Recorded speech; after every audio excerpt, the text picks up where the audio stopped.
ఓ సీతా, నీవెంత గడసరివే, ఎవరితో ఏమీ పలుకుచుంటివే, ఎంతటి కర్ణ కఠోర వచనములు, ఎంతటి ఘోర అసభ్య దూషణలు, నీపై మోహము నన్ను బంధించెను, లేకున్న నిన్ను వధించి ఉందును అని గర్జించెను ఘనతర గాత్రుడు, క్రోధోదీప్తుడై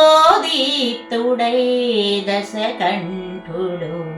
నీ కొసగిన ఏడాది గడువును 2 నెలలలో తీరిపోవును, అంతదనుక నిన్నంటగరాను, ఈ లోపున బాగోగులు కనుగొను, నన్ను కోరని నిన్ను బలాత్కరించను,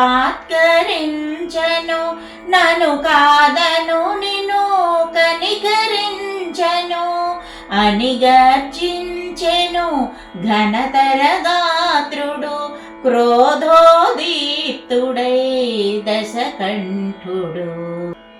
ఓ రావణ, నీ క్రొవ్విన నాలుక గిజగిజలాడి తెగిపడదేమి, కామాంధుడా నీ క్రూర నేత్రములు గిరగిర తిరిగి రాలి పడవేమి, పతి ఆజ్ఞ లేక ఇటులుంటిగాని త్రుటిలో నిన్ను దహింపనాయేమి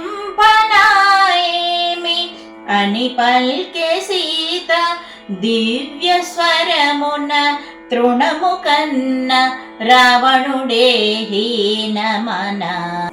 క్రోధాగ్ని రగుల రుసరుసలాడుచు, కొర కొర చూచుచు నిప్పులు గ్రక్కుచు, తన కాందలెల్ల కలవరమందగా గర్జన సేయుచు దిక్కుల దరగా, సీతనెటులైన ఒప్పించుడని, ఒప్పుకొననిచో భక్షించుడని, రావణాసురుడు అసురవనితలను ఆజ్ఞాపించి మరలిపోయెను శ్రీ హనుమాను.